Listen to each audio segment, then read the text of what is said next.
السلام علیکم ورحمۃ اللہ وبرکاتہ۔ الحمد للہ وحدہ والصلاة والسلام علی من لا نبی بعدہ، اما بعد فاعوذ باللہ من الشیطان الرجیم، بسم اللہ الرحمن الرحیم۔ قل کفی باللہ بینی وبینکم شہیدا یعلم ما فی السماوات والارض والذین آمنوا بالباطل وکفروا باللہ اولئک هم الخاسرون ویستعجلونک بالعذاب ولولا اجل مسمى لجاءهم العذاب وليأتينهم بغتة وهم لا يشعرون الى آخر الآیہ۔ صدق اللہ العلی العظیم وصدق رسولہ النبی الکریم ونحن على ذلك من الشاہدین والشاکرین۔ اللہم الہمنا رشدنا واعذنا من شرور انفسنا، اللہم وفقنا لما تحب وترضى من القول والفعل والنیہ۔ رب اشرح لي صدری ویسر لي امری واحلل عقدۃ من لسانی یفقهوا قولی، آمین یا رب العالمین۔ محترم حضرات، معزز سامعین، محترم خواتین، میری ماں اور بہنوں، ملی بھائیوں، آج کی گفتگو کا عنوان ہے سورہ عنکبوت 21واں پارہ، آیت نمبر 52 سے لے کر 63 تک ایک رکوع مکمل ہے۔ یہاں پر پارے کا دوسرا رکوع شروع ہو رہا ہے اور سورت کا چھٹا رکوع ہے۔ اوپر کی آیتوں میں تذکرہ تھا کہ ہم نے آپ پر جو کتاب نازل کی ہے جو ان پر پڑھی جاتی ہے، اور اس کتاب میں رحمت ہے اور نصیحت ہے ایمان والی قوم کے لیے،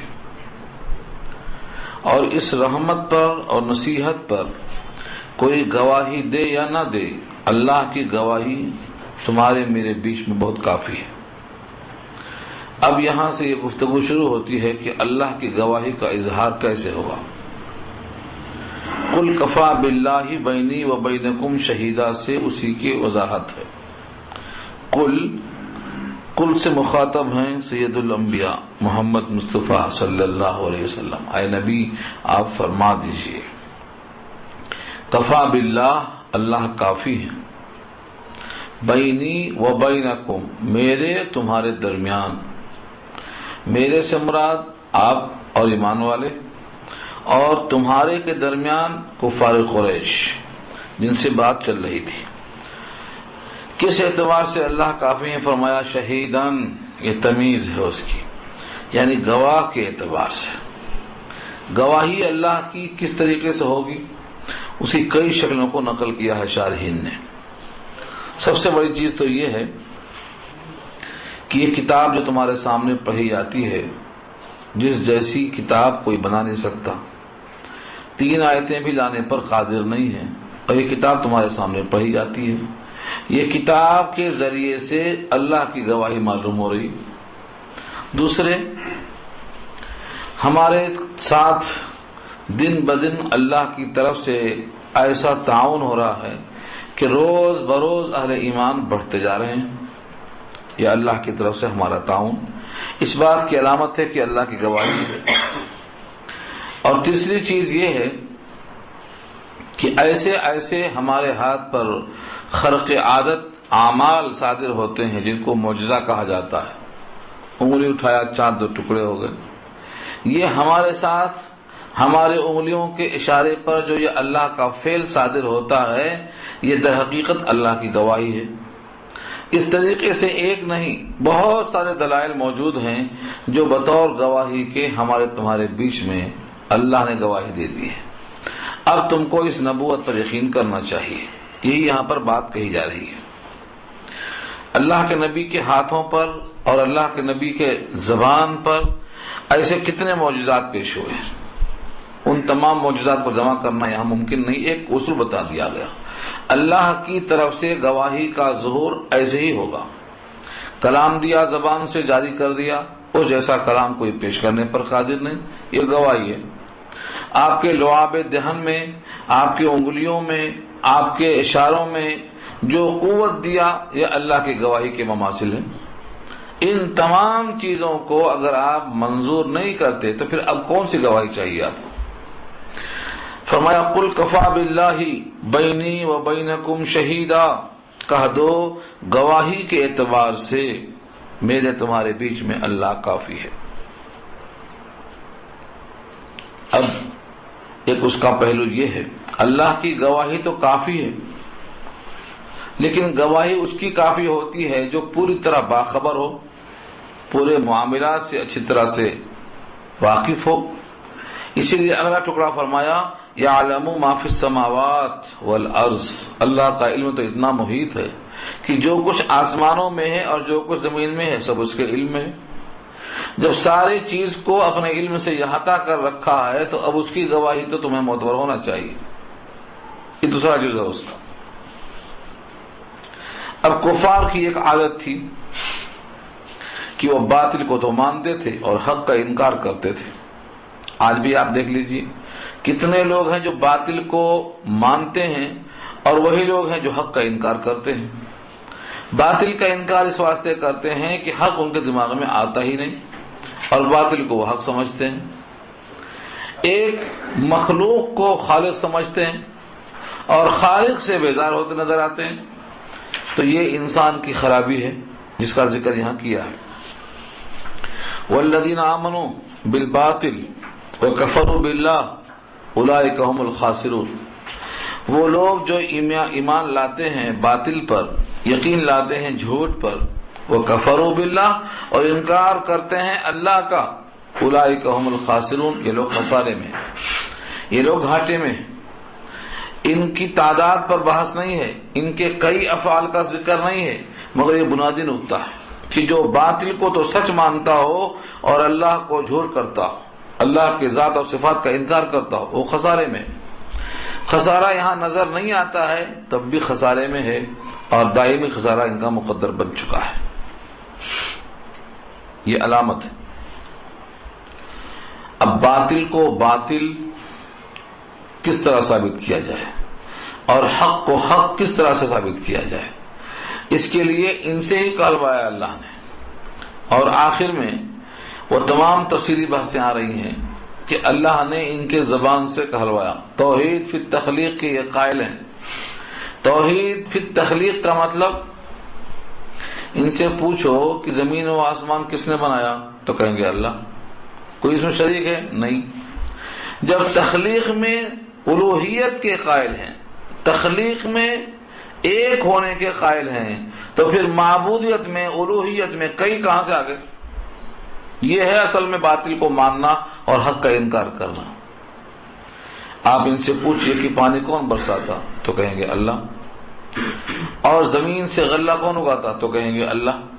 تو اب سوال یہ ہے کہ جب تم تخلیق میں توحید کے قائل ہو کہ ایک نے یہ سب کیا، زمین سے پیداوار، بارش اور ان سے رزق فراہم کرنا، یہ سب تخلیق میں توحید کو تم مانتے ہو، تو پھر تخلیق میں جب تم نے توحید کو تسلیم کر لیا ہے تو عبادت میں تم توحید پر قائم کیوں نہیں ہوتے ہو؟ یہاں پر شرک کہاں سے آ جاتا ہے؟ گویا تخلیق میں توحید اس بات کو لازم ہے کہ الوہیت میں بھی تم کو توحید ماننا چاہیے، یہ ہے اصل دعویٰ۔ لیکن اس کے برخلاف وہ لوگ کیا کرتے ہیں؟ دماغ میں خرابی ہے، اگر ہم باطل پر ہوتے تو اب تک عذاب کیوں نہیں آیا؟ اب تک عذاب آ جانا چاہیے۔ جیسا کہ بہت سے لوگوں کو دنیا میں بڑا سکون ہے، اچھی کمائی ہے، اچھا گھر ہے، اچھا ہر چیز جمایا ہے، تو وہ سمجھتے ہیں کہ ہم پر اللہ بہت مہربان ہے، اگر ہم پر خدا کا غضب ہوتا تو یہ سب نعمتیں ہمیں کیوں ملتی؟ یہ سوچ انہی کفار کی تھی جو آج بہت سے غافل مسلمانوں میں پیدا ہو گئی ہے۔ نماز نہیں پڑھیں گے، روزہ نہیں رکھیں گے، زکوٰۃ نہیں دیں گے، نہ جانے کیا کیا خرافات کریں گے، لیکن اس خوشحالی سے نتیجہ اخذ کرتے ہیں کہ اگر ہم اللہ کے ہاں مجرم ہوتے، ماخوذ ہوتے تو ہم کو سزا ملتی ہے، یہ تو انعام مل رہا ہے۔ معلوم یہ ہوا ہم ہی اللہ کے مقرب بندے ہیں، شیطان چکما دیتا ہے۔ اس لفظ کو دیکھو، وَيَسْتَعْجِلُونَكَ بِالْعَذَابِ، عذاب میں جلدی کرتے ہیں۔ استعجال جلدی کو چاہنا، استعجال میں جو الف سین تے ہے یہ باب استفعال کی پہچان ہے۔ کسی بھی جگہ آپ دیکھیں گے الف سین تے تو یہ پہچان ہے باب استفعال کی، اس میں طلب کرنے کے معنی ہوتے ہیں۔ اور عجلا تعجیل جلدی کرنا، کس بات میں جلدی چاہتے ہیں؟ یہ بالعذاب، آفت میں چاہتے ہیں، جلدی مانگتے ہیں جس سے آفت، یعنی اگر ہم غلط ہیں تو عذاب لے آؤ۔ اور یہ قرآن پاک میں کئی مقام پہ آ چکا ہے، فَأْتِنَا بِعَذَابِ اللَّهِ إِن كُنتَ مِنَ الصَّادِقِينَ، سچے ہیں تو اللہ کا عذاب لے آؤ۔ بلکہ ایک کافر کا تو وہ جرأت آمیز لہجہ قرآن نقل کرتا ہے، اتنا غضبناک، اس پہلو کو آپ نے غور سے اگر نہیں دیکھا تو دیکھیے۔ ایک کافر خانہ کعبہ کا غلاف پکڑ کے بولتا ہے، اے اللہ اگر یہ بات سچ ہے جو یہ نبی پیش کر رہے ہیں تو ہم پر پتھروں کی بارش کر۔ اللہم ان کان ھذا ھو الحق من عندک فامطر علینا حجارۃ من السماء، ہم پر پتھروں کی بارش کر دے اگر یہ نبی سچا ہے۔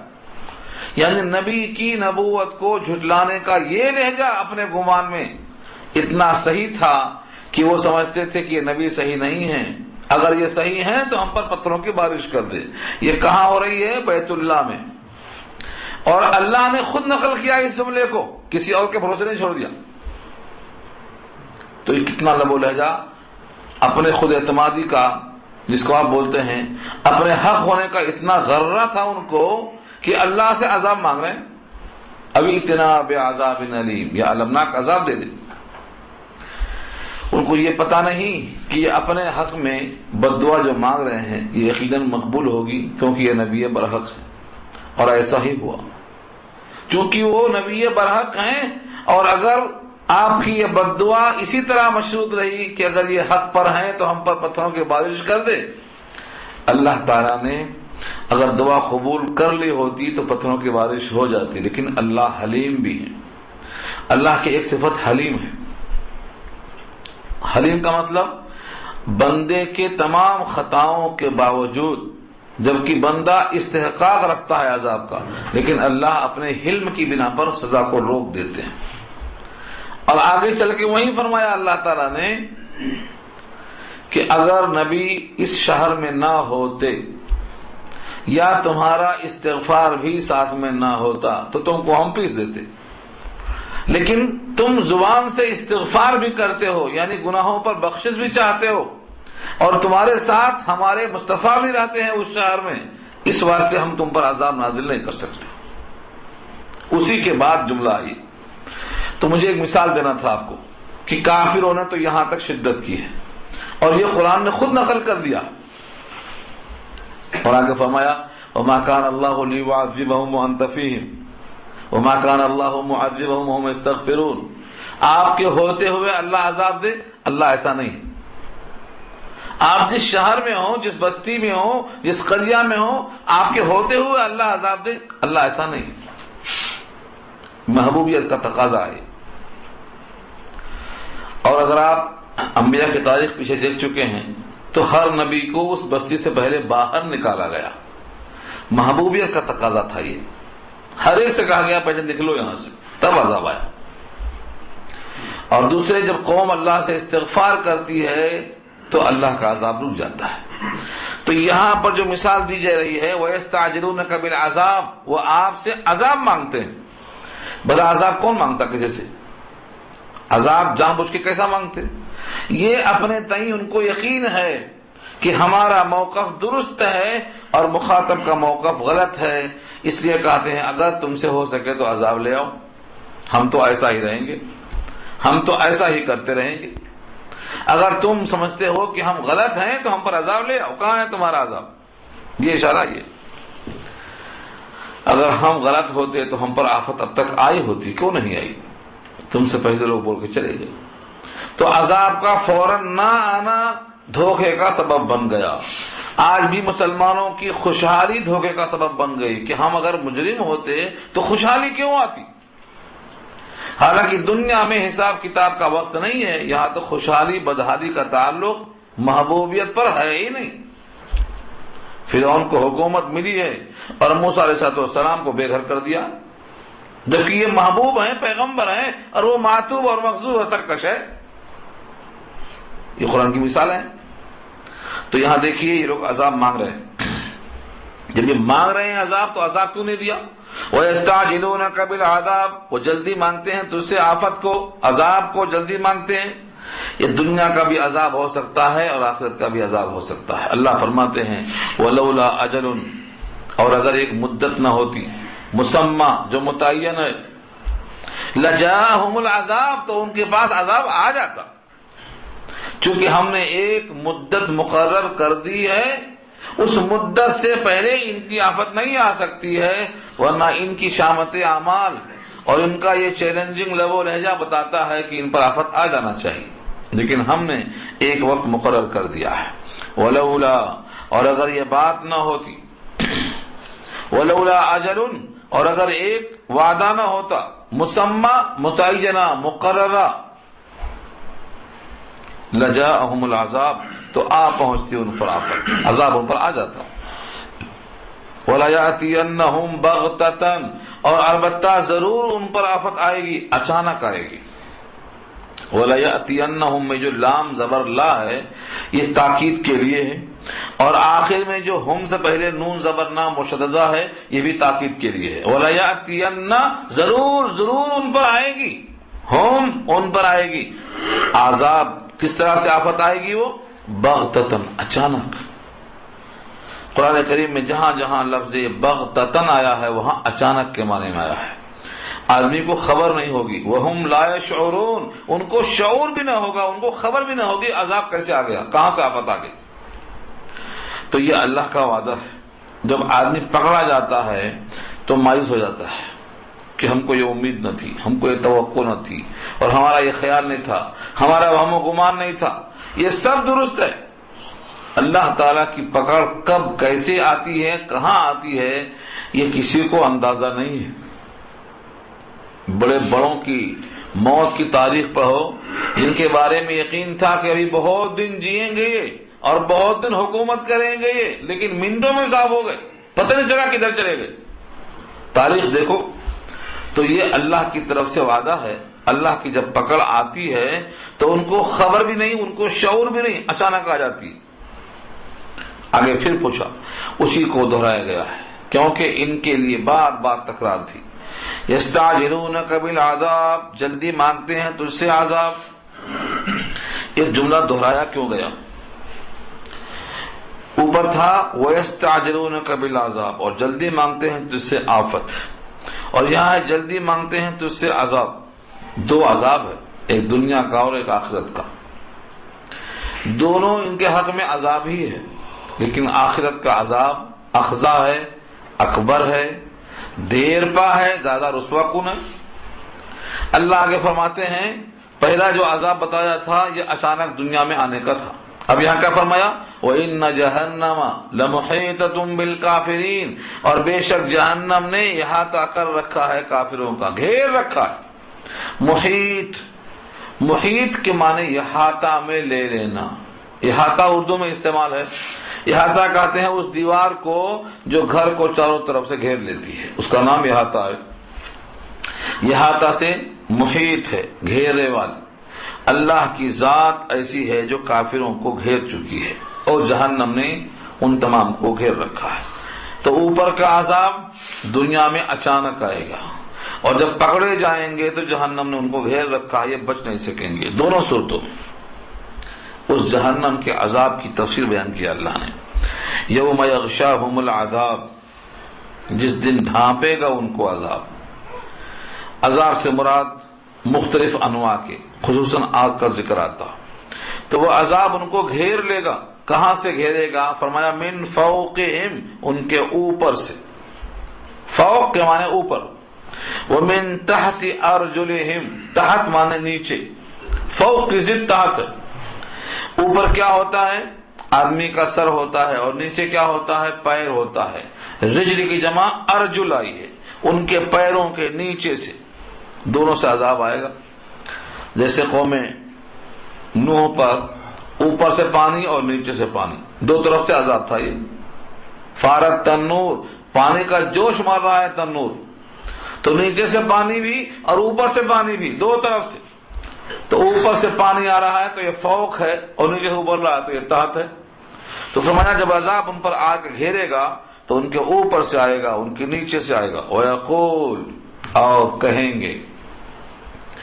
یقول کا فاعل متعین نہیں کیا ہے کہ اللہ کہیں گے یا اللہ کے حکم سے فرشتے کہیں گے، یا جو عذاب آئے گا وہ عذاب ہی بولے گا. عذاب بھی بولتا ہے. وَيَقُولُ، اور کہے گا، ذُوقُوا، چکھو، مَا كُنتُمْ تَعْمَلُونَ، تم جو کیا کرتے تھے. تو یقول کا فاعل اللہ کہیں گے یا اللہ کے حکم پر فرشتے کہیں گے، یا وہ عذاب خود بولے گا.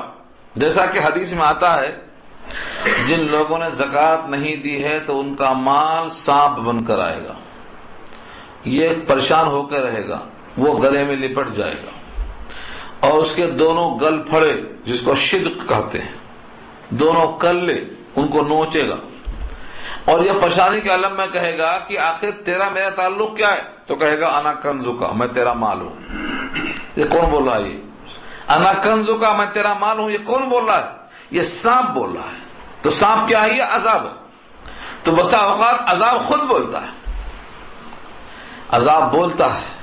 آخرت کے عذاب کا تذکرہ کیا گیا ہے کہ عذاب بولتا ہے، میں تیرا مال ہوں، انا کنزکا، اور میں تیرا خزانہ ہوں، تیرے لیے خاص تھا، اب تیرے ہی واسطے رہے گا اور یہ چیرتا رہے گا. تو اس طریقے سے بے نمازی کو جو فرشتہ مارتا رہے گا وہ بھی اس واسطے مارتا رہے گا کہ وہ نمازوں کو چھوڑتا رہا. ظہر تک مارے گا فجر چھوڑنے پر، عصر تک مارے گا ظہر چھوڑنے پر، مغرب تک مارے گا عصر چھوڑنے پر، عشاء تک مارے گا مغرب چھوڑنے پر. یہ مسلسل کیا ہے؟ تو جو عمل عذاب کا ہے وہ خود بولتا رہے گا. تو تینوں چیزیں ممکن ہیں. یا عباد، یہاں سے ان تمام کی تنبیہ ہو گئی جو مکے میں مشرکین تھے، ان کی دھلائی ہو گئی. اب یہاں خطاب ہے ایمان والوں سے. ایمان والوں سے خطاب بڑا پرمغز ہے، کیونکہ مکے سے مسلمانوں کو حکم تھا کہ تمہیں یہاں رہنا مشکل ہے تو نکل جاؤ، مکہ چھوڑ دو. میری زمین کوئی تنگ تھوڑی ہے، سارا ہندوستان اور ساری زمین اللہ کی بنائی ہوئی ہے، تم کہیں بھی چلے جاؤ، مکہ چھوڑو، مکہ سے باہر چلے جاؤ، مکے میں رہنا کیا ضروری ہے. ہجرت پر بہت طویل کلام کیا شارحین نے. آپ نے سورہ نساء میں پڑھا ہوگا. سورہ نساء میں جو شخص ہجرت سے ارادے سے نکلتا ہے جب تک مقام تک نہیں پہنچ جاتا ہے تب تک وہ اللہ کے راستے میں ہے. اگر موت واقع ہو گئی تو اللہ کے ذمہ اجر واقع ہو جاتا ہے، اللہ اجر دیتے ہیں اس کو. ومن يخرج من بيته مهاجرا الى الله ورسوله ثم يدركه الموت فقد وقع اجره على الله، اللہ کے ذمہ اس کا اجر ہوتا ہے. تو یہاں اشارہ یہ ہے یا عبادی سے، اے میرے بندو، یا عبادیہ، اے میرے وہ بندو، الذین آمنوا، جو یقین لائے ہو، ان ارضی واسعۃ، بے شک میری زمین کشادہ ہے. اب ارضی سے مراد میری زمین، جس زمین کو اللہ نے بنایا ہے وہ اللہ ہی کی زمین ہے. 7 طبق زمینوں کا ہے، جو جس طبق میں ہے اس کے واسطے وہ زمین کی انتہا تک پہنچنا مشکل ہے. یا عبادی، اے میرے بندو، الذین آمنوا، جو یقین کیے ہو، یقین لائے ہو، ان ارضی، بے شک میری زمین، واسعۃ، کشادہ ہے، فإیایا فاعبدون، سو میری ہی بندگی کرو، سو مجھ کو ہی بندگی کرو، یعنی کسی اور کی بندگی میں قطعاً متوجہ مت ہو. جملہ بہت مختصر ہے لیکن یہاں دیکھو، مکے میں اگر اسلام پر عمل کرنا مشکل ہے، لا الہ الا اللہ کے تقاضے کو پورا کرنا مشکل ہے، تو مکے میں رہنا ضروری کیا ہے؟ نکلو یہاں سے. چنانچہ جیسے حکم ہوا ہجرت کا، نبی صلی اللہ علیہ وسلم کے صحابہ میں سے تقریباً 80-82 اشخاص نے ہجرت کیا.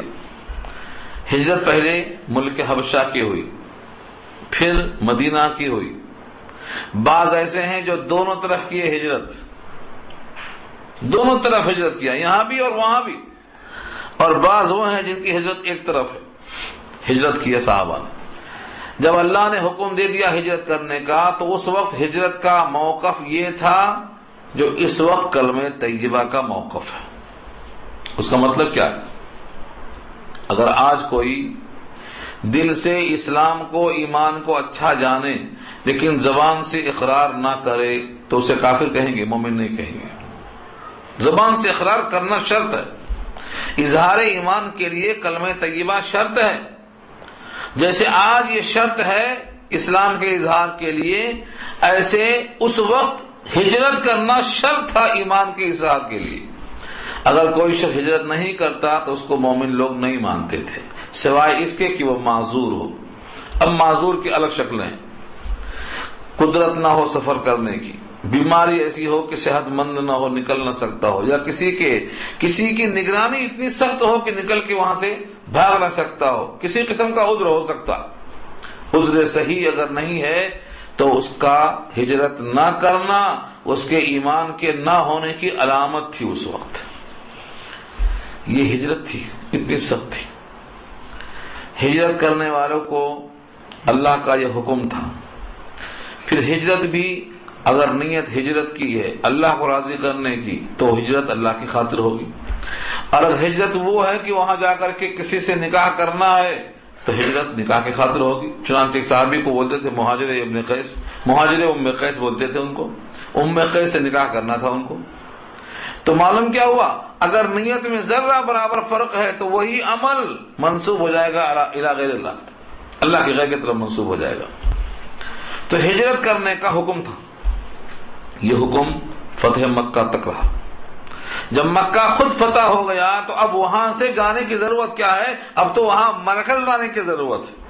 اسی واسطے حضور پاک کا اعلان تھا لا ہجرت بعد الفتح، فتح مکہ کے بعد اب کوئی ہجرت نہیں، سب کو یہیں رہنا۔ تو فتح مکہ تک ہجرت کرنے کا حکم تھا۔ اسی واسطے جو صحابہ فتح مکہ سے پہلے ایمان لائے اور جو فتح مکہ کے بعد ایمان لائے، دونوں کے درجات آج تک فرق رکھا اللہ نے۔ لا يستوي القاعدون من المؤمنین غیر اولی الضرر، اللہ نے خود فرما دیا ہے جو بیٹھے رہ گئے ہیں بلا عذر کے اور جو لڑتے ہیں ہمارے راہ میں، دونوں برابر نہیں ہو سکتے۔ من بعد الفتح وقاتل کا لفظ صاف موجود ہے کہ جو فتح مکہ کے بعد ایمان لائے اور جو فتح مکہ سے پہلے ایمان لائے اور قتال کیے، دونوں کا مقام الگ الگ ہے۔ دونوں کا مقام کس کا بڑا ہے؟ جو لوگ فتح مکہ سے پہلے ایمان لائے۔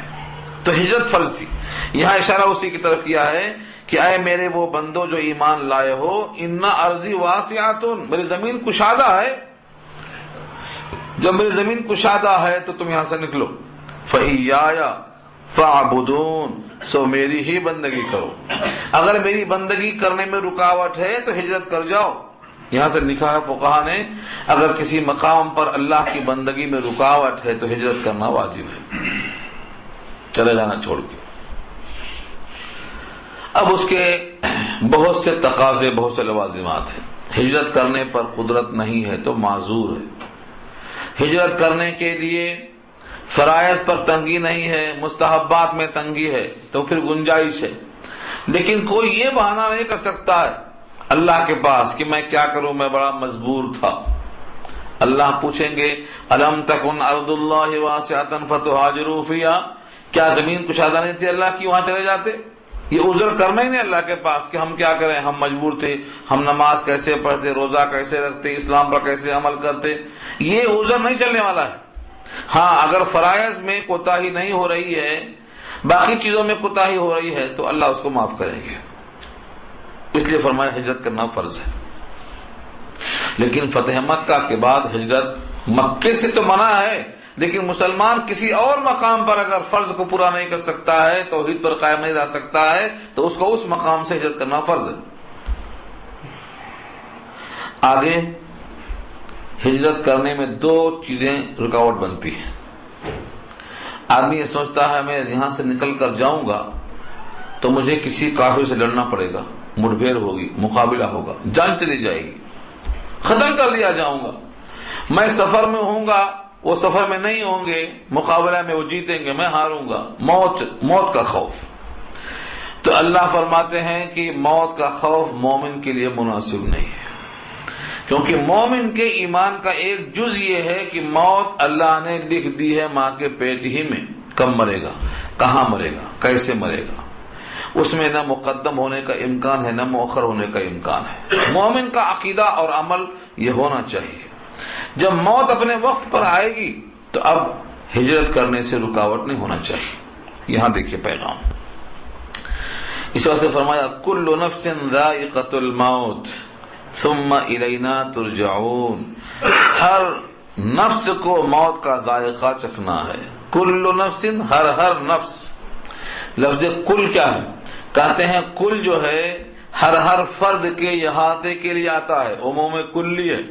کوئی بھی فرد جس میں نفس ہو، اور نفس کے معنی جس میں تنفس ہو، سانس لیتا اور چھوڑتا ہو، نفس کے معنی متنفس، کوئی بھی ایسا نہیں ہے جس کے واسطے یہ اللہ کا قانون نہ ہو۔ ذائقۃ الموت، ذائقہ اردو میں بولتے ہیں، ذائقہ زبان سے چکھا جاتا ہے، لیکن موت کا ذائقہ صرف زبان سے نہیں ہوتا ہے بلکہ روح کے ذریعے سے ہوتا ہے۔ یہ ضرور چکھے گا، کون؟ ہر ایک۔ فرمایا کہ جب موت کا ذائقہ چکھنا ہی ہے تو پھر یہ تم کیوں سمجھتے ہو کہ ہجرت نہیں کریں گے تو ذائقہ نہیں چکھیں گے، ہجرت کریں گے زیادہ تو چکھ لیں گے؟ موت کا ذائقہ چکھنا ہی ہے، ہجرت کرو تب بھی اور نہ کرو تب بھی۔ ہاں یہ گمان کہ ہجرت نہ کریں گے تو موت مؤخر آئے گی، ہجرت کریں گے تو موت مقدم آئے گی، یہ بھی ایمان کے خلاف ہے۔ جب ایمان کے خلاف ہے یہ اور تم ایمان والے ہو تو تمہارے ایمان کا تقاضا یہ ہے کہ ان تمام باتوں کو بالائے طاق رکھو۔ نہ موت مقدم اور مؤخر ہو سکتی ہے اور نہ موت سے چھٹکارا مل سکتا ہے، ایک نہ ایک دن تم کو یہ چکھنا ہی پڑے گا۔ اس لیے اپنی مرضی سے اور اپنے اس وقت کا انتظار کرنے کے بجائے کہ جس پر کوئی اجر نہیں ملے گا، اللہ کی خاطر جب نکلیں گے تو مہاجر کی ہجرت پر اجر ملتا ہے۔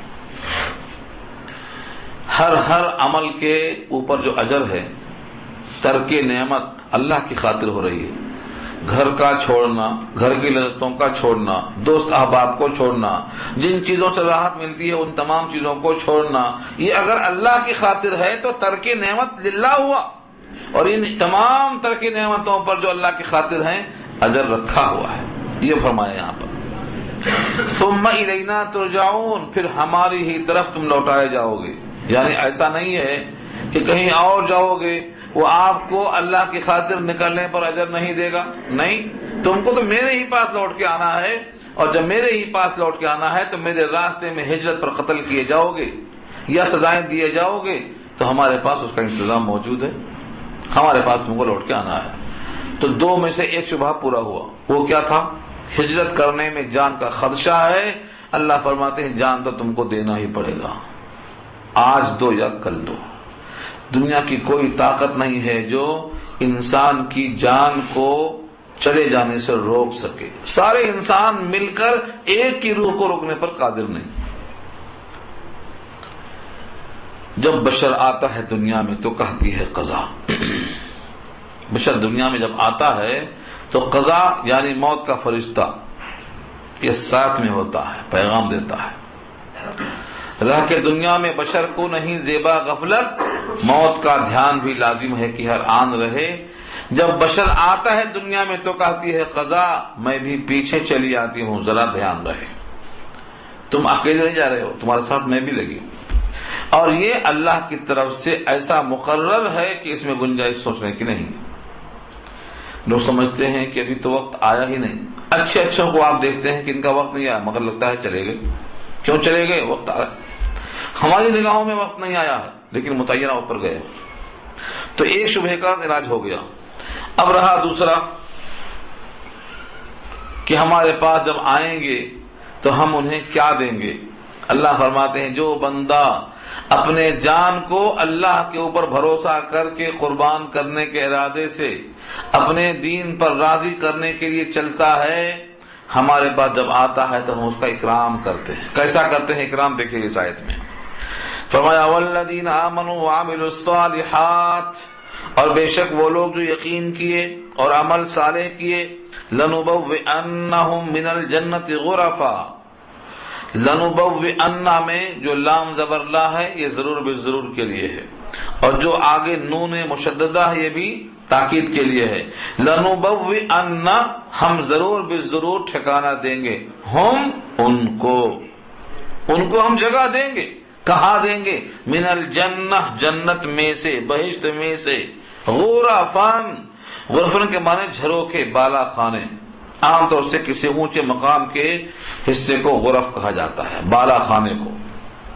نبی صلی اللہ علیہ وسلم کے لیے بھی جو لکڑی کا دوسرا مکان بنایا گیا تھا، اوپر کا حصہ اس کو غرفہ ہی کہا جاتا تھا، تو بالا خانے کو غرف کہتے ہیں.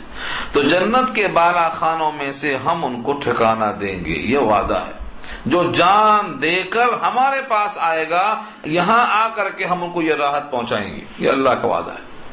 اور فرمایا تجری من تحتها الانہار، بہتی ہے اس کے نیچے سے نہریں. خالدین فیہا، ہمیشہ رہیں گے اس کے اندر. وَنِعْمَ اجر العاملین، کیا خوب ہے بدلہ عمل کرنے والوں کا، کیا خوب ثواب ملا کام والوں کا. جو بھی ایمان عمل صالح کر کے آئیں گے، اگر دنیا کی ان کی حیات ختم ہو گئی تو نئی حیات ہم پیش کریں گے. دنیا میں اگر ان کی راحت چلی گئی تو اس کے بدلے میں جنت کی راحت ہم پیش کریں گے. اس لیے بندے کو چاہیے کہ دنیا کے ان تمام لوازمات کو چھوڑنے کی فکر نہ کرے، ادھر چھوٹتے ہی ادھر عطا فرمائیں گے. اس لیے فرمایا الذین صبروا وعلی ربہم یتوکلون. یہ کون بندے ہیں جو ایمان عمل صالح کر کے جنت کے حقدار بنتے ہیں؟ فرمایا جنہوں نے صبر کیا. الذین صبروا، صبر کی تعریف قرآن میں بہت کثرت سے آئی ہے، اور صبر کے بارے میں ہمیشہ یہ 3 باتیں یاد رکھنا. صبر 3 قسموں پر ہوتا ہے. نیکی کرنے میں تکلیف ہوتی ہے، یہ بھی صبر. کسی برائی کو ترک کرنے میں تکلیف ہوتی ہے، یہ بھی صبر. طبیعت کے خلاف حالات پیش آ جاتے ہیں جن کا نام مصیبت ہے، اس کو جھیلنا، یہ بھی صبر. یہ 3 چیزوں کا مجموعہ صبر ہے. اب صبح نیند میں اٹھ کے وضو کرنا طبیعت پہ بار گزرتا ہے، مگر اٹھ کے وضو کرنا، مسواک کرنا، وضو کرنا، یہ سب صبر میں آتا ہے. کسی آدمی کو بیڑی پینے کی عادت ہے، معلوم ہوا ہے گناہ ہے، اب چھوڑنے میں تکلیف ہو رہی ہے، پیٹ میں درد ہو رہا ہے، چھوڑ رہا ہے، اس گناہ کو چھوڑنے میں تکلیف ہے، یہ بھی صبر ہے. مرضی کچھ اور تھی، طبیعت کے خلاف حالات پیش آ گئے، اب گھٹن سی ہو رہی ہے، اس مصیبت کو سمجھنا کہ اللہ کا فیصلہ ہے، یہ بھی صبر ہے. تو یہ صبر کی 3 قسمیں مراد ہیں یہاں پر. جنہوں نے صبر کیا یعنی وطن کو چھوڑنے میں، ہجرت کرنے میں، اللہ کی خاطر اپنے تمام آرائشوں کو چھوڑنے میں جو ہجرت کیا، یہ بھی صبر ہے. وَعَلَىٰ رَبِّهِمْ يَتَوَكَّلُونَ، اور وہ اپنے رب پر بھروسہ کرتے ہیں. بھروسہ کرنے کا مطلب کیا ہے؟ یتوکلون توکل سے بنا ہے. لوگ سمجھتے ہیں توکل کے معنی اسباب سے کٹ جانا، مگر یہ صحیح نہیں ہے.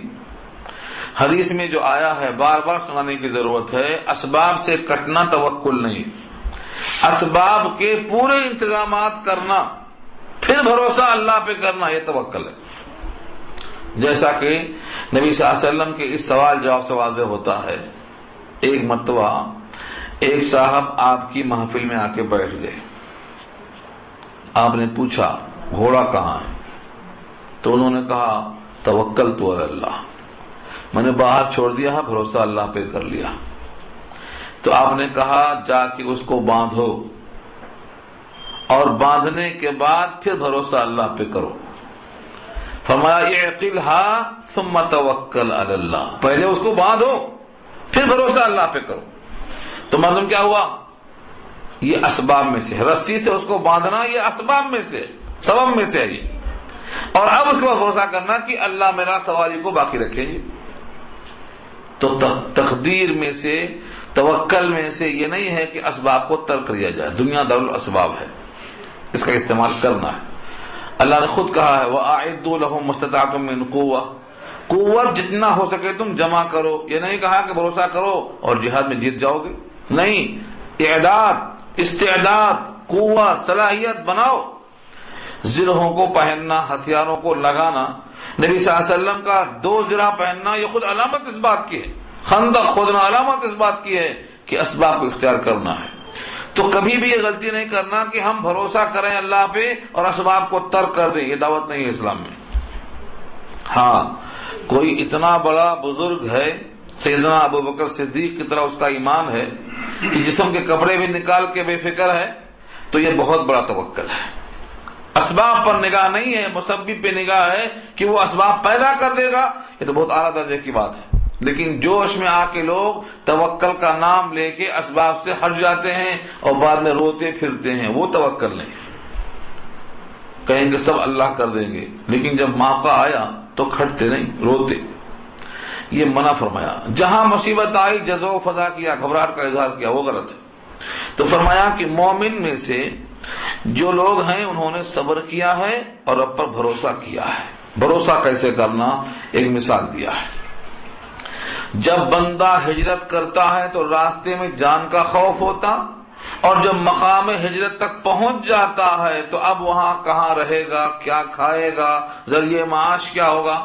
آدمی اپنے مقام پر ہوتا ہے تو کچھ اس کو جائیدادیں ملتی ہیں، موروثی کھیتی باڑی کر لیتا ہے، کچھ کاروبار کر لیتا ہے، کچھ لوگوں کے تعلقات ہوتے ہیں ان سے کام چلا لیتا ہے. لیکن جب نئے مقام پر جائے گا تو کیا کھائے گا اور کہاں رہے گا اور کیا اس کا ذریعہ معاش ہوگا، اس فکر میں تھوڑا سا آدمی ہجرت کرنے سے آگے پیچھے ہوتا ہے. اللہ نے اسی کو یہاں واضح کر دیا ہے. فرمایا وَكَأَيٍّ مِّن دَابَّةٍ لَا تَحْمِلُ رِزْقَهَا اللَّهُ يَرْزُقُهَا وَإِيَّاكُمْ. اور کتنے چوپائے ہیں، کتنے جانور ہیں. وَكَأَيٍّ اور کَأَيٍّ کتنے، مِن دَابَّةٍ چوپائے ہیں، جانور ہیں، لا تحمل رزقها لاد کر نہیں چلتے ہیں اپنا رزق، اٹھا نہیں رکھتے ہیں اپنی روزی. ان کی پیٹھ پر دیکھ لو کچھ بھی نہیں. لیکن لفظ کعین کہا، کل نہیں کہا. کل جیسے اوپر آیا تھا کل نفس ذائقۃ الموت، ہر ایک کو ذائقہ چکھنا ہے، کوئی بچے گا نہیں، ایسا لفظ کل استعمال نہیں کیا بلکہ کعین کہا. کتنے ہیں، مطلب یہ ہے کچھ ایسے جانور ہیں بھی جو اپنا رزق لے کے چلتے ہیں. کچھ اسے مثل مشہور ہے، چمٹی سردی میں باہر نہیں آتی. چمٹی سردی میں باہر نہیں آتی تو وہ سردی کے لیے اسٹاک پہلے ہی کر لیتی ہے، کرتی ہے اسٹاک. وہ چوہے کے بارے میں آتا ہے، وہ بھی اسٹاک کرتا ہے. آپ نے تو کبھی کھیت دیکھا نہیں ہوگا، جب گیہوں پک جاتا ہے تو کسان جب جاتا ہے کاٹنے کے لیے تو کھیتوں میں اندر چوہا جا کے جمع کر لیتا ہے اسٹاک، نکالنا پڑتا ہے پانی ڈال کے اس کو. یہ بھی کرتا. اور کوے کی مثل تو مشہور ہے کہ اپنے گھونسلے کے اندر رکھتا ہے، رکھ کے بھول جاتا ہے. تو یہ کچھ ہیں استثنائی شکلیں، لیکن یہ 2-4 کو چھوڑ کے باقی اکثریت کا حال یہ ہے کہ اپنا رزق لے کے نہیں پھرتی ہے. اسی لیے لفظ کل کے بجائے لفظ کائجن آیا ہے. کتنے ہی ایسے جانور چوپائے ہیں جو اپنا رزق لے کر نہیں چلتے ہیں. اللہ یرزقها، اللہ انہیں رزق دیتا ہے. وَإِيَّاكُمْ اور تم کو بھی دیتا ہے. جب درندوں کو، پرندوں کو، چرندوں کو دینے پر وہ قادر ہے اور دیتا ہے تو تم کو نہیں دے گا؟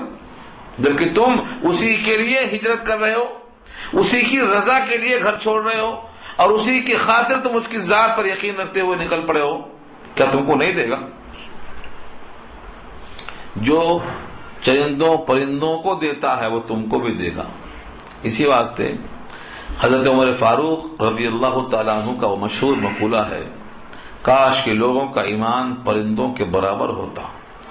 جو صبح نکلتے ہیں تو ان کے گل پھڑے رزق سے خالی ہوتے ہیں، اور جب شام میں لوٹتے ہیں تو ان کے گل پھڑے رزق سے بھرے ہوئے ہوتے ہیں.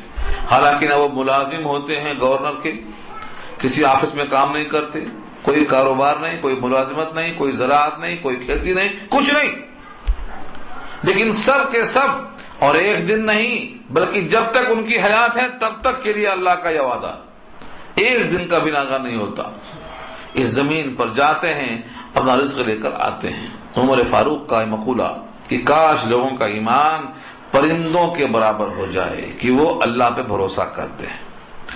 یہاں سے پھر آپ سوچیں گے کہ پھر وہی بات آئی کہ اسباب استعمال نہ کریں، اسباب استعمال کرنے کے بعد کم سے کم بھروسہ اللہ پہ کریں، یہاں تو وہ بھی نہیں ہو رہا ہے۔ یہاں سارے ذرائع ہیں، پھر بھی دن رات کی حوث ہے۔ اللہ تعالیٰ رزق کا وعدہ کرتے ہیں، خواہشوں کا وعدہ یہاں نہیں پورا ہوگا۔ اچھی طرح سن لیں، ہاں رزق کا وعدہ ہوگا، خواہشوں کا وعدہ جنت میں پورا ہوگا، یہاں نہیں پورا ہوگا۔ اور یہ آگے تفصیل آ رہی ہے کہ اللہ تعالیٰ کسی کا رزق بالکل بند کر دے ایسا نہیں ہے، ہاں کم زیادہ کرتے ہیں، کسی کا کم کسی کا زیادہ، لیکن کسی کا بند کر دیا ہو یہ ثبوت نہیں ملے گا۔ تو کم اور زیادہ پر راضی ہونا ہے، یہ تو نہیں خطرہ ہے کہ بالکل بند ہی کر دیں گے، آگے بات بھی آ رہی ہے۔ تو یہ اللہ کا وعدہ ہے۔ فرمایا کتنے بھی ایسے جانور ہیں، کتنے چوپائے ایسے ہیں کہ جو اپنا رزق اپنے پیٹ پر لے کر نہیں اٹھا رکھتے ہیں، اللہ انہیں کھلاتا ہے اور تم کو بھی کھلاتا ہے۔ اسی لیے تمہیں اللہ پہ بھروسہ کرنا چاہیے۔ فرمایا وَهُوَ السَّمِيعُ الْعَلِيمُ، اور وہ سننے والا جاننے والا ہے۔ سمیع سننے والا، العلیم جاننے والا ہے۔ سمیع کا مطلب جو اس کو پکارتا ہے وہ سنتا ہے، اور علیم کا مطلب کہ کون سا جانور کیا کھاتا ہے۔ کبھی شیر کے سامنے پتا رکھا اللہ نے، اور کبھی بکری کو گوشت رکھا اللہ نے، اور کبھی مچھلی کے سامنے ایسی غذا رکھا جو وہ نہیں کھاتی۔ اللہ تعالیٰ نے اپنے علم محیط کے ذریعے سے کون سی مخلوق کیا کھاتی ہے وہی انتظام کرتا ہے، یہ اس کا علم ہے۔ تو اللہ تعالیٰ جاننے والے ہیں کہ کون کیا کھائے گا، کس کا رزق کہاں سے ملے گا، کون سا دانہ کس کے پاس جائے گا، اللہ کے پاس اس کا علم ہے۔ اس پر واقعات بڑے کثرت سے واقعات کہ کون سا رزق کس کے مقدر میں ہے، کیسا آتا ہے۔ اللہ تعالیٰ کی یہ شان ہے۔ اصل میں جس طرح موت اللہ کے قبضے میں ہے، موت سے روکنے کے لیے جو حیات ہے اس حیات کا ظاہری سبب رزق ہے، وہ بھی اللہ کے قبضے میں ہے۔ جب رزق بند کرے گا تو وہ ذریعہ حیات ختم ہو جائے گی، دونوں اللہ کے قبضے قدرت میں ہے۔ بہرحال جانوروں کی مثال دے کر اللہ نے بتایا ہے کہ یہ تو عقل مند نہیں ہے، پھر بھی ان کی روزی کا وعدہ ہے اور تم دیکھ رہے ہو، تو تم تو اکرم المخلوقات ہو، سب سے اشرف، سب سے اکرم ہو، محترم ہو، تمہارا رزق کیسے بند ہو سکتا ہے؟ یہ ہاں کی بات دشمنا نگہداری، دوستارا چے کنی محروم۔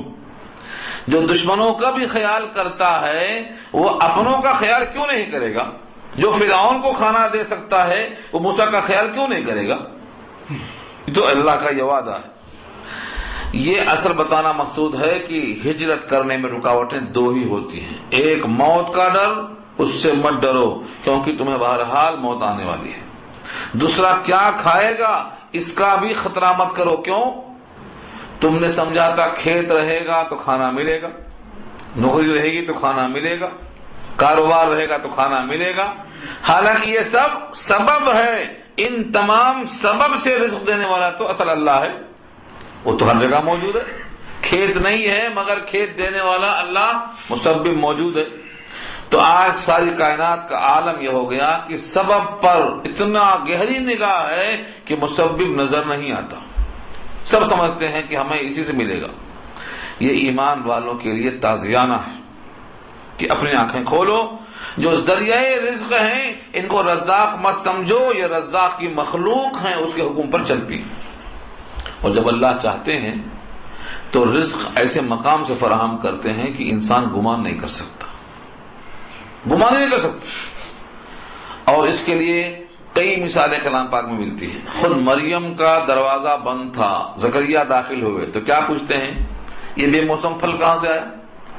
انا لکی ھذا، فرماتی ہیں ہوا من عند اللہ، اللہ کے پاس سے۔ دروازہ جب بند ہے تو مریم کا یہ پھل کہاں سے آیا؟ کون سے کھیت کا تھا؟ یہ یقین نہیں آتا۔ آگ میں ہے ابراہیم، 7 روزہ آگ میں ہے جہاں پر کوئی پرندہ اڑنے پر قدرت نہیں رکھتا ہے، اس آگ میں بڑے مزے میں کھا رہے ہیں، پی رہے ہیں، کون کھلا رہا ہے؟ اور جو اللہ کھانا دے کر قوت دینے پر قادر ہے وہ اگر چاہے تو کھانے کے بغیر وہ قوت دے سکتا ہے. یہ ہے اصل ایمان.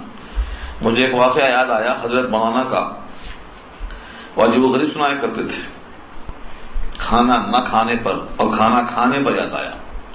ایک صاحب نے کہا حضرت تم سے مناظرہ کریں گے، ہم مناظرہ کریں گے، زیادہ کھانا تم کھاتے ہو یا ہم کھاتے ہیں، مقابلہ کھانا کھانے میں ہوگا. حضرت کا نام بھی ہے مگر میں کیوں لوں. حضرت نے کہا کہ دیکھو کھانا کھانے میں مقابلہ کرنا ہے تو کسی بھینس سے کر لو، کھانا زیادہ کھانے میں مقابلہ کرنا ہے تو کسی بھینس سے کر لو. ہاں کھانا نہ کھانے میں مقابلہ کرنا ہے تو میرے پاس آ جاؤ. کھانا نہ کھانا یہ رزاق پر اور اس کی قوت پر بھروسہ کرنے کے برابر ہے. تم کو ایک کمرے میں بند کر دیا جائے، قفل لگا کر چابی میرے لوگوں کے پاس، اور مجھے ایک کمرے میں بند کیا جائے قفل لگا کر چابی تمہارے لوگوں کے پاس. جو زندہ بچ جائے وہ زندہ غالب. ایسا مقابلہ کرنے کو میں تیار ہوں. یہ کیا ہے؟ یہ اہل اللہ کو یقین ہے کہ اللہ حیات جب باقی رکھتا ہے تو وہ غذاؤں کا محتاج نہیں ہے. نبی صلی اللہ علیہ وسلم کا صوم وصال اسی کی دلیل ہے. صوم وصال کیا تھا؟ مسلسل روزے رکھتے تھے حضور، نہ افطاری ہے نہ سحری ہے، کئی کئی دن کے روزے. صحابہ نے کہا ہم بھی رکھیں گے. فرمایا ایکم مثلی، تم میں سے کون ہے میری طرح؟ مجھے اللہ کھلاتا اور پلاتا ہے. تو اتنا مضبوط ایمان بن جائے کہ نہ کھا کر بھی زندہ رہوں گا، تو یہ بہت بڑا اللہ پہ بھروسہ ہے. یہاں اسی کی دعوت مقصود ہے کہ تم یہ مت سمجھو کہ یہ اسباب سے غذا ملتی ہے. ان اسباب کو پیدا کرنے والا جب موجود ہے تو کوئی اور سبب پیدا کر دے گا یا اس کھانے کے بغیر بھوک کو مٹا دے گا. اللہ کی یہ شان اور قدرت ہے. یہی اصل ایمان ہے. اب آگے فرمایا کہ دیکھو جو اللہ تعالیٰ کو مسبب نہیں مانتے، جو اللہ تعالیٰ کی الوہیت میں توحید کو نہیں مانتے بلکہ کئی جگہ سر پٹکتے ہیں، ان سے اگر تم پوچھو، غور سے پوچھو کہ بھلا بتاؤ آسمان کس نے پیدا کیا، تو کہیں گے اللہ. اور ان سے پوچھو کہ زمین کس نے پیدا کیا، تو کہیں گے اللہ نے پیدا کیا کہیں گے یہ. اور جب یہ تمام تخلیق کو تسلیم کرتے ہیں کہ ایک اللہ نے پیدا کیا تو تخلیق میں توحید مان لیا. جب تخلیق میں توحید مان لیا یعنی ہر مخلوق اللہ کی تخلیق ہے، ہر مخلوق کو اللہ نے پیدا کیا ہے. تو جب تخلیق میں توحید مانتے ہیں تو الوہیت میں توحید کیوں نہیں مانتے؟ یہ کہاں بھٹک جا رہے ہیں؟ دیکھو آگے آئے وَلَئِن سَأَلْتَهُمْ، اگر آپ ان سے سوال کریں، من خلق السماوات والارض، کس نے پیدا کیا آسمانوں کو اور زمین کو، وسخر الشمس والقمر، اور مسخر کر دیا ہے سورج کو اور چاند کو، لَيَقُولُنَّ، تو ضرور کہیں گے اللہ. کیا کہیں گے؟ اللہ کہیں گے. پوچھ کے دیکھ لو، چیلنج ہے اللہ کا یہ. اور آج نہیں، قیامت تک کے واسطے آپ کسی بھی کافر سے پوچھ لو یہ بھلا بتاؤ کہ آسمان کس نے بنایا، تم جس بت کی پوجا کرتے ہو اس بت نے بنایا ہے، تو کہے گا نہیں یہ بت تو میں نے خود بنایا ہے. یہ زمین کا کونا بنا کر دکھا دے، زمین کا ایک خطہ بنا کر دکھا دے، نہیں. تو آپ ان سے پوچھئے زمین کس نے بنایا، آسمان کس نے بنایا، سورج کو مسخر کر کے کام میں کس نے لگایا، چاند کس نے بنایا، لَيَقُولُنَّ، تو ضرور جواب میں کیا کہیں گے؟ اللہ. معلوم کیا ہوا؟ سب کو ایک نے پیدا کیا. تو تخلیق میں توحید تو تسلیم ہو گئی، اب اسی ایک اللہ کو سجدہ کرنے میں دوسرے کہاں سے آ گئے؟ توحید فی الوہیت کیوں نہیں مانتے؟ یہ بتایا اللہ نے. فَأَنَّا يُؤْفَكُونَ، کہاں بھٹکے جا رہے ہیں، کدھر جا رہے ہیں؟ فَأَنَّا يُؤْفَكُونَ، کہاں سے پھر جا رہے ہیں؟ یہاں تک تو بات آئی، زمین اسی کی، آسمان اسی کا، سورج چاند اسی کا، سب اسی کا. تو پھر سجدہ کسی غیر کا کیسے آ گیا؟ کہاں سے آ گئی بندگی غیر اللہ کی؟ جس طرح توحید میں، تخلیق میں توحید مان لیا ہے، ایسے ہی الوہیت میں، معبودیت میں، رزاقیت میں بھی ایک کو مان کر چلو، یہ توحید ہے، یہ الوہیت. واللہ یبسط الرزق لمن یشاء من عباده ویقدر، یہاں پر بھی ایک سوال کا جواب ہے۔ اللہ تعالی کھول دیتے ہیں، یبسط بسط یبسط پھیلانا، کشادہ کرنا، الرزق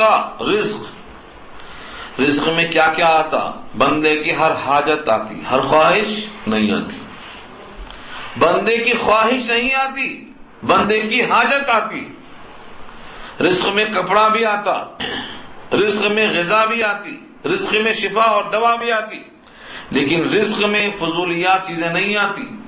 کیا کروں بڑی محنت کرتا ہوں مگر پورا نہیں پڑتا، پورا کیسے پڑے گا؟ آپ حاجت نہیں پورا کرنا چاہتے ہیں، آپ خواہش پورا کرنا چاہتے ہو، ہوگی نہیں؟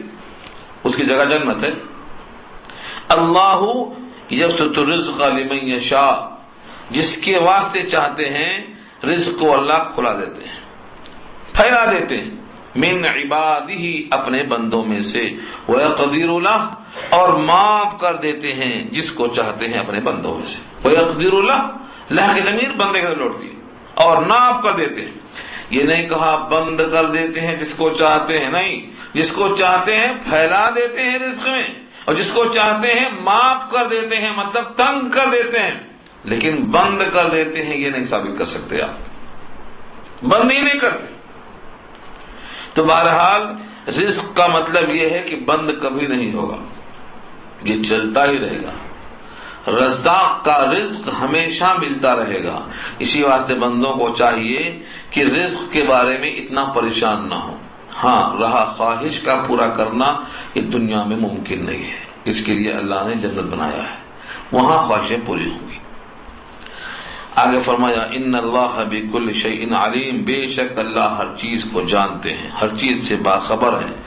اس کا اشارہ یہ ہے کس بندے کو کتنا دیں، کس بندے کو کتنا دیں تو صراط مستقیم پر رہے گا، اور کس بندے کو کتنا بڑھا دیں گے تو صراط مستقیم سے پھسل جائے گا، یہ ہے جاننا۔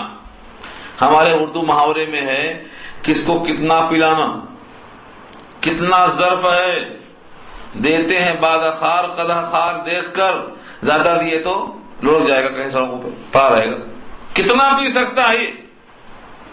تو اللہ تعالیٰ بندوں میں سے ہر چیز کو جانتے ہیں، کس کو کتنا دیں تو اس کے حق میں مفید ہے، اور کس کو زیادہ دے دیں گے تو یہ آپے سے باہر ہو جائے گا۔ اگر اللہ فرض کرو سارے انسانوں کو خوب مالدار خوشحال کر دیں تو کچھ کمی ہوگی اللہ کی؟ کوئی کمی نہیں ہوگی، لیکن بندوں میں اتنی خرابیاں آ جائیں گی کہ یہ جہنم کے لائق بن جائیں گے تو گھاٹا کس کا ہوگا؟ اور اللہ نے خود کہا ہے وَلَوْ بَسَطَ اللَّهُ الرِّزْقَ لِعِبَادِهِ لَبَغَوْا فِي الْأَرْضِ، اگر ہم ہر بندے کے لیے کھول دیں رزق، اس کا ظرف دیکھے بغیر، وَلَوْ بَسَطَ اللَّهُ الرِّزْقَ لِعِبَادِهِ لَبَغَوْا فِي الْأَرْضِ، تو بغاوت کر دے گا زمین میں۔ آج دیکھ رہے ہیں آپ بغاوت نہیں ہے تو پھر کیا ہے؟ جس کو ذرا زیادہ مالدار کر دیا اس کو فجر میں آنکھیں نہیں کھلتی، بستر چھوڑتا نہیں اس کو۔ غریب آدمی فجر میں آتا ہے، منڈی چلتے ہوئے پہنچ جاتا ہے سبزی منڈی میں، تو یہ اللہ نے کیا کیا؟ یہاں دکھا دیا نمونہ کہ ہمارے سامنے حاضری کے لیے ذرا عیش کے اسباب دے دیا تو ایسا مست ہو گیا کہ نہ مرنے کی فکر ہے اور نہ آئندہ مستقبل کی فکر ہے، نہ کہاں جائے گا فکر ہے۔ تو لبغوا فی الارض کا مطلب بندہ باغی ہو جائے گا۔ اسی لیے بعض کو دیتے ہیں لیکن ناپ کر دیتے ہیں، کتنا یہ برداشت کر سکتا ہے۔